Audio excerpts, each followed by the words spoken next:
right? I think they are now. They are now. They are Magneto's kids again.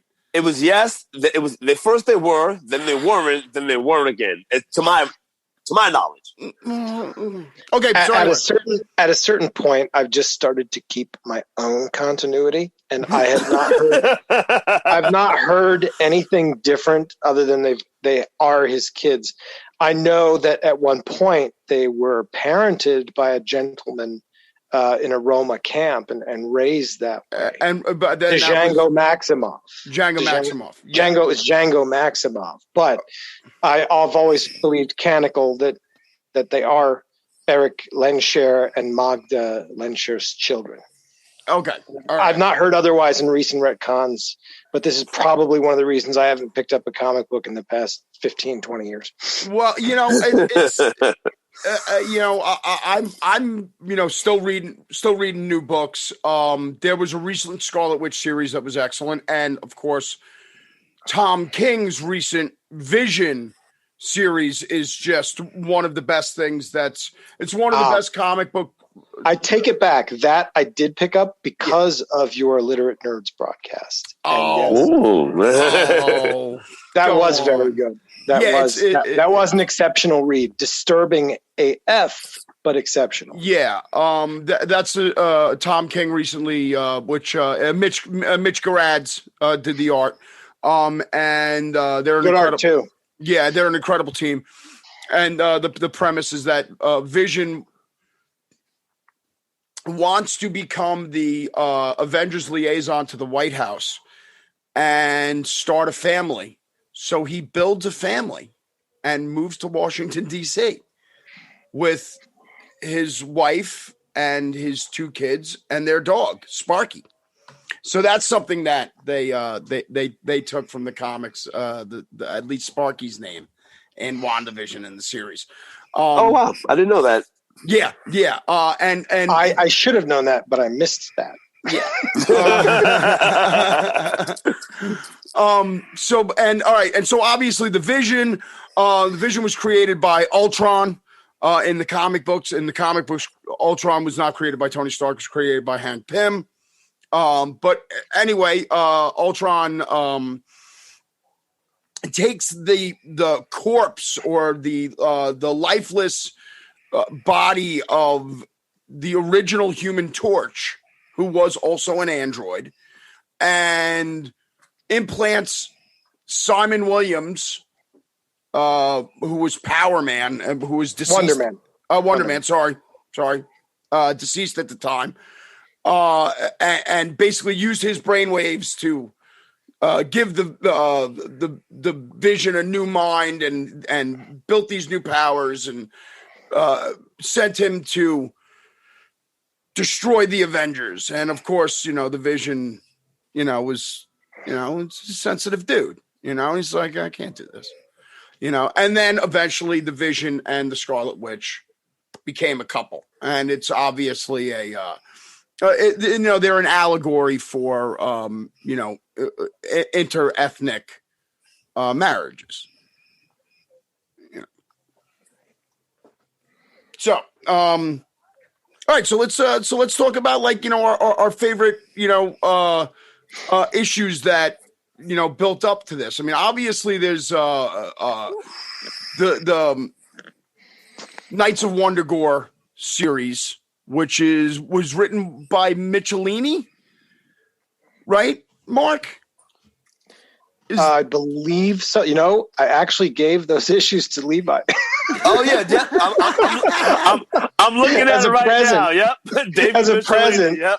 Happy eBay, Levi. But drawn WandaVision, all that shit's going up. And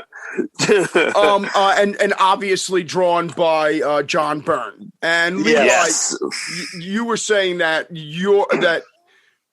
John Byrne's design on the Scarlet Witch is your favorite version of her. Oh, by far. He just, what it is too, around that time, he had this ability to just really capture emotion on a woman's face, whether it's the X-Men, the Phoenix, especially if a woman's in distress. Like, you can really feel the pain in the face and the eyes and the action too. Like Mark and I, we bonded over that. We both have a deep affinity for John Burns. We definitely bonded over that. And yeah, well, so that's I was going to say that classic panel of her punching Mordred out, is, I personally think that's one of the most iconic images of the Scarlet Witch in comic books. Yeah, definitely. All right. So, and also now, all right. So we got. Now I am curious. I want to break in real fast because I know we gave, you provided a hell of a reading list to Theresa. I was curious if you got to crack any of that, Theresa. I didn't get to as much as I wanted to. I'm really a big fan of like the fashion that was in the show. So I'm like basically like anxiously waiting to talk about it. Let's just jump right onto that because both Marc and Levi do incredible cosplay. They do recreations of comic book characters that literally look like they stepped off the pages. And so they obviously have an appreciation for craftsmanship and tailoring. But how great was that first episode, the Dick Van Dyke episode?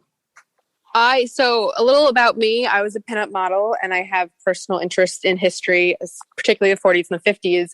And the costume designer, Maya Rubio, nailed it. Like every era and every show that was like depicting a different era, different show, she nailed it.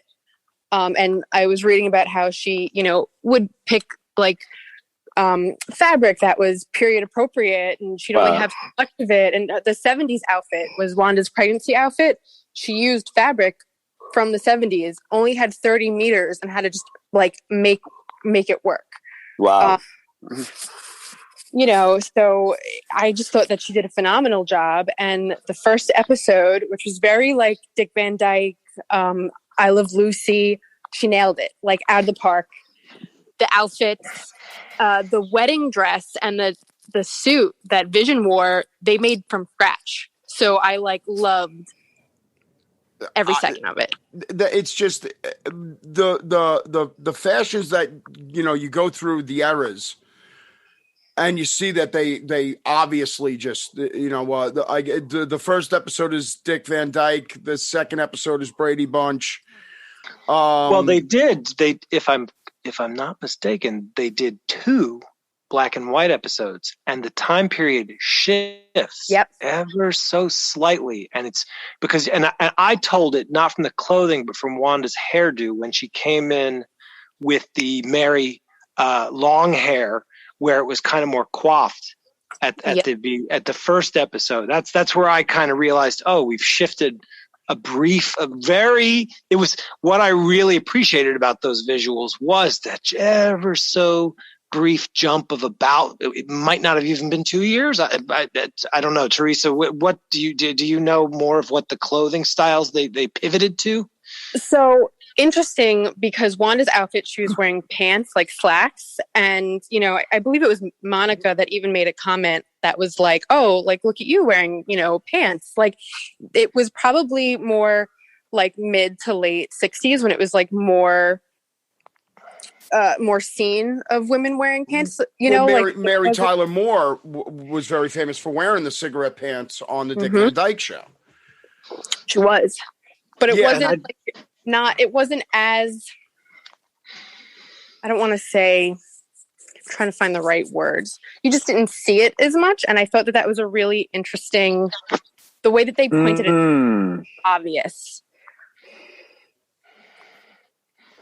I probably wouldn't have noticed that it was like a shift in time really, if it wasn't like brought to, the audience's attention. Like, you're wearing pants. Nobody else is really wearing pants. Now let me I was ask- impressed by that because we all, and of course I forget who wrote the article at this point, but we had to retrain our brains for these quick 30-minute episodes. I'm like, well, what the hell's going on? That wasn't interesting. It's a pastiche of blah blah blah. And I'm like, no, they're going somewhere with this. There's something lurking under the surface. Pay attention. Yeah.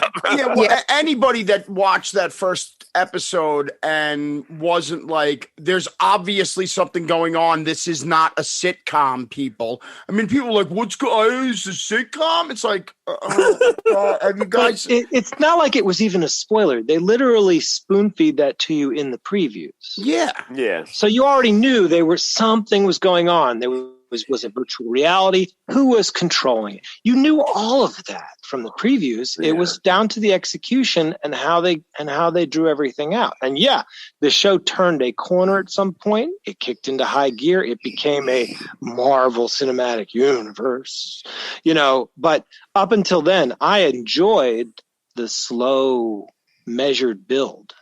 Yeah, I did. Yeah. I had to watch the first episode twice to really appreciate the direction they ended up going in. Because at first I was like, I felt a little lost, and it takes me a while to absorb things. I was getting really into, the aesthetics, but I was like, I could just watch I Love Lucy. What's going on here? And then all of a sudden by the third episode, I was like, okay, this is fantastic. Now let me talk about one thing from the source material that they changed that I wasn't happy with. I don't know what they're going to do with it in the future, but Agatha Harkness, one of my absolute favorite characters in fiction. I love her.